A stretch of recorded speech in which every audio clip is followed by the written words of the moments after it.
The unfolding scandal involving the New York City Mayor Eric Adams and the Justice Department was seen until last week, for the most part, as a local issue, having little significance beyond the city's 5 boroughs. The same can be said for the drama surrounding New York City's congestion pricing toll, which Trump abruptly terminated this week in a very public showdown with New York Governor Kathy Hochul, or when he sent ICE agents to the Rikers Island jail, a place where inmates don't typically attract much public sympathy. It's easy to downplay all of these maneuvers as a local political spat that just happens to involve the president of the United States, himself a native New Yorker. But what Trump and his administration are doing goes well beyond New York.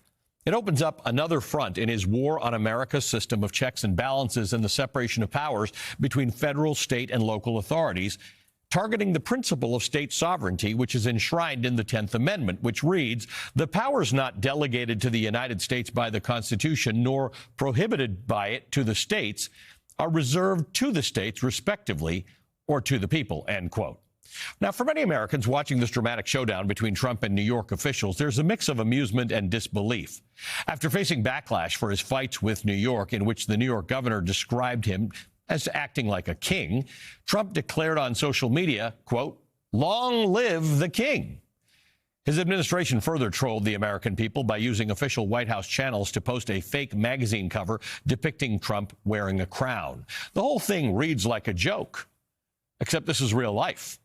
This is the nation's president declaring himself king as he bullies first a city, then a state into submission. Every crack in the armor of federalism, the philosophy around which this country was formed at independence, brings us closer to autocracy.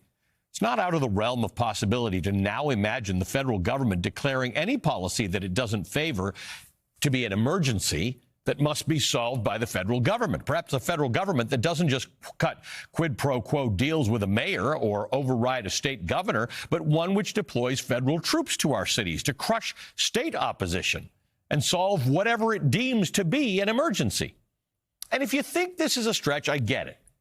But I want you to zoom out for a moment and consider what's happening in the broader context of Donald Trump's strategy. He's removed critics from office. He's defunded federal programs. He's sicked the Justice Department against his critics. He's used the Justice Department to protect his supporters and potentially illegally frozen billions of dollars in spending that has been approved by Congress. Trump is systematically toppling the dominoes of checks and balances, usurping Congress's power, delegitimizing the judiciary, and rejecting federalism. All things that were designed by the framers of the Constitution to prevent absolute executive power, which was held by the king, which they didn't like. Just this week, Trump escalated his unconstitutional power grab by signing an executive order that claims the authority to seize control of independent federal agencies that were specifically set up to be insulated from political pressures. These include the Federal Election Commission, the Securities and Exchange Commission, the National Labor Relations Board. That order is sure to face a legal challenge as an overreach of presidential authority, but breaking the law might very well be the point. Trump's sweeping power grab is designed to advance a radical legal doctrine called the unitary executive theory, which envisions vast executive authority for the president, free from interference by Congress or the courts. Every move on the chessboard is aimed at consolidating absolute control in the hands of the president. Trump is deliberately setting the stage for a Supreme Court showdown where he knows he has a receptive audience among its ultra-conservative judges. According to the Brennan Center, the unitary executive theory, quote, is a fancy way of saying that a chief executive can rule over the executive branch like a monarch, end quote. Prominent legal historian Frank Bowman called it, quote, an open declaration of dictatorship, end quote. As one analyst puts it, the only difference between what Trump is doing and a monarchy is that kings inherit their power. And by the way, don't think that the 22nd Amendment, which limits a president to 2 terms, isn't next on the chopping block. Already at least one MAGA judge has given credence to the idea of overturning presidential term limits, despite overwhelming legal consensus that it would be unconstitutional and anti-democratic to the core. While Congress appears to have consented to this broader takeover and some judges actively work to hold the line, the American people have stepped up, building organized resistance in all 50 states. We are in the eye of the storm, but generations before us in America have weathered their own storms. America's story, above all, is a struggle against tyranny, an underdog's fight against Goliath. Time and again, it was the people who redeemed America's soul. From suffrage to the Stonewall riots to the civil rights movement to Black Lives Matter, where ordinary Americans risked their physical safety to confront injustice. From the Underground Railroad, where ordinary Americans stationed across the Republic and with the help of their Canadian neighbors risked everything to lead enslaved people to freedom. To Gettysburg, where thousands fought and died to preserve the Union and end slavery for good. All the way back to the nation's first revolt against tyranny, the Boston Tea Party, when grassroots resistance rose up against the English monarchy 2 years before the Revolutionary War would officially repudiate rule by the king. This country has grown more inclusive, more democratic with each passing generation. And now, as democracy stands on the brink, the question is not whether history will repeat itself, whether the people will rise to the moment. They will. They already are. The question is, who will stand with you against injustice, for liberty, and in defense of democracy? When the dust settles, when this moment becomes just another chapter in American history, another hard-won victory for freedom, and it will, whose names will be remembered for standing on the right side of history? Joining me now is Kermit Roosevelt III. He's a professor of constitutional law at the University of Pennsylvania Law School and an award-winning author of The Nation That Never Was, a groundbreaking reinterpretation of the American story. Professor Roosevelt, good to see you. Thank you for being with us. Look, a lot of people are following this New York story, and they're concerned about the quid pro quo and the goofiness of the whole thing, and the borders are going on Fox with Eric Adams. I'm not concerned with that stuff. That's bad, and the courts can determine that. I'm a little more worried about what else this signals about what the federal government thinks it can do in realms that we have generally accepted as citizens the federal government does not have a role. Yeah, so what we're seeing here is really the erosion and the overthrow of all of the barriers that our Constitution set up to protect us against monarchical tyranny. So, if you want the basic question, why does the American Revolution start? It's because we don't want a king. And in order to prevent us from having a king, the Constitution separates powers within the federal government. We've seen the party system destroys that. When the Republican Party turns into the cult of Trump, that's gone.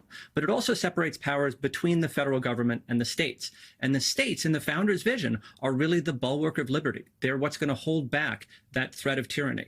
And that's what we're seeing under attack now in a way that we haven't seen, for a long time. What are the consequences of that? I mean, obviously, we've seen states stand up against the federal government, so we can see the benefits of it. But what happens once you soften people up for the idea that the president or the executive branch or the president's cronies in the executive branch of the Department of Justice have a role to play in making determinations in New York City, whether it's about what the mayor does or access to Rikers Island or congestion fees? How bad can that slippery slope get? Well, it's bad, because it's just fundamentally contrary to our system of government and our philosophy of government, which is separated and divided powers. And one of the points of that is you get zones of liberty where people with different views and different policies can pursue those policies and coexist. But if the federal government can reach into all of the areas of state authority, if the federal government can compel state officials to do its will, which is what they're doing with Eric Adams, there's a carrot and stick, it's very clear, they're trying to keep him under their thumb, then there's no place left. There's no place that's outside the scope of the power of the king. Russell Vought, who is the architect of Project 2025, he's now the head of the Office of Management and Budget in the White House. He has really been pushing this idea of a unitary executive theory. Now, I've spoken to other constitutional experts and lawyers who say it's not really a thing. It's almost like it's a belief system, but it's not really a thing. But talk to me about it. What is this unitary executive theory? How does it become part of our law, and what would it do?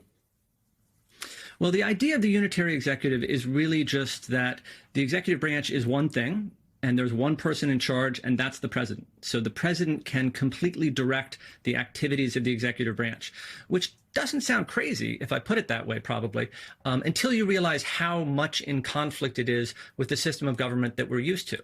Because we have independent agencies, we have experts running things, we have the Federal Reserve, we have the FBI that is supposed to not be under the political control of the president. So a lot of our government is supposed to function sort of independently. And that's what the unitary executive theory is going against. It wants to take away independence from all of these agencies, all of these experts, law enforcement, the economy, and put all of that under the control of one person, the president. And a week ago, and I don't know whether this fits into the unitary executive theory or this is just Donald Trump, who's been referring to himself as a king. A week ago, he took a sort of a butchered a Napoleon quote, and he put a post out in which he said, "He who saves his country does not violate any laws."